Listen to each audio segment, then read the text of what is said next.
Okay, the previous video has been cut. I have started with number 4, but then I had an emergency to attend to. So let's just continue with this last problem.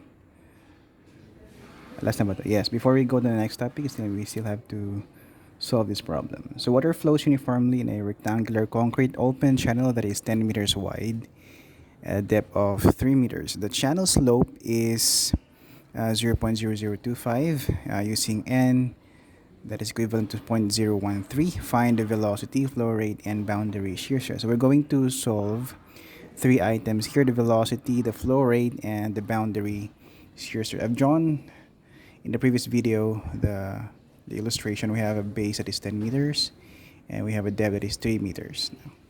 And then let's solve first for the velocity of flow using Manning's formula. So let's solve for the area. So, area. So we need the area to solve for the hydraulic radius. So we have A all over the wet perimeter. So the area is equal to, please take look into your modules. That shouldn't be V, but it should be area or A. Okay, so please take note in your modules, instead of V, that should have been A. No. So the area is equal to 10 times 3, obviously. So that is equal to 30 square meters. And the wetted perimeter, so we have 10, 3, 3. So we have 10 meters plus 2 times 3 meters. So the wetted perimeter is 16 meters. So the hydraulic radius then, that is 30 square meters divided by 16 meters. Okay? And that is equal to 1.875 meters. So that is our hydraulic radius. So then we can solve for the velocity. So the velocity of flow is equal to 1 all over 0.013 times 1.875 raised to 2/3. That's the hydraulic radius times 0.0025 raised to 1/2. So the velocity of flow is 5.848 meters per second. So that is the velocity.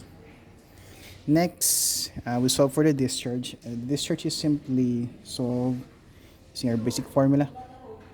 This area times velocity.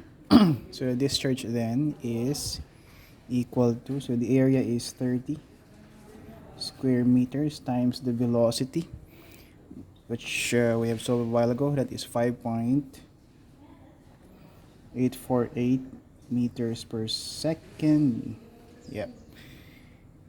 So the discharge is 175.45 cubic meters per second. So that is our discharge. And lastly, we solve for the boundary shear stress tau. So the boundary shear stress, again, we solve the boundary shear stress to know, somehow it's one of the limiting factors.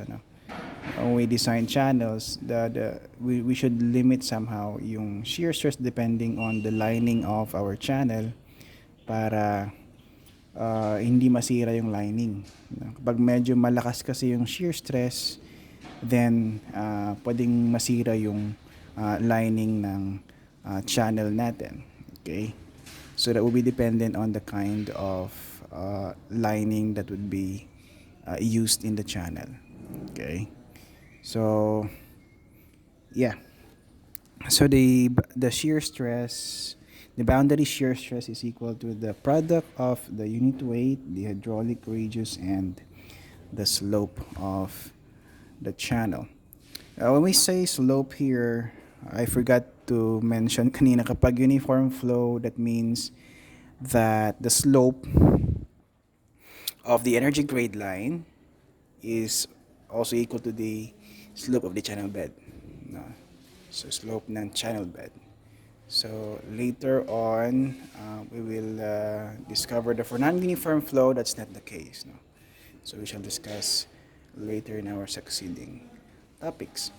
Okay, so boundary shear stress, tau is equal to gamma. Unit weight of water is 9810 newtons per cubic meter times 1.875 meters. That is the hydraulic radius times the slope 0.0025. Okay.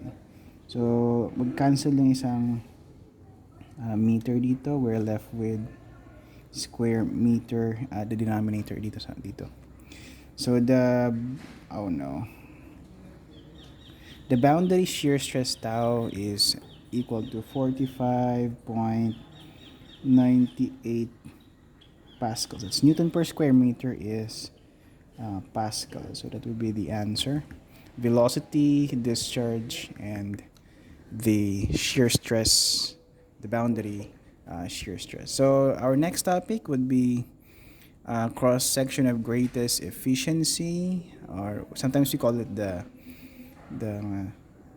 most effective or most effective cross section and most efficient cross section. So we'll discuss that in a separate video.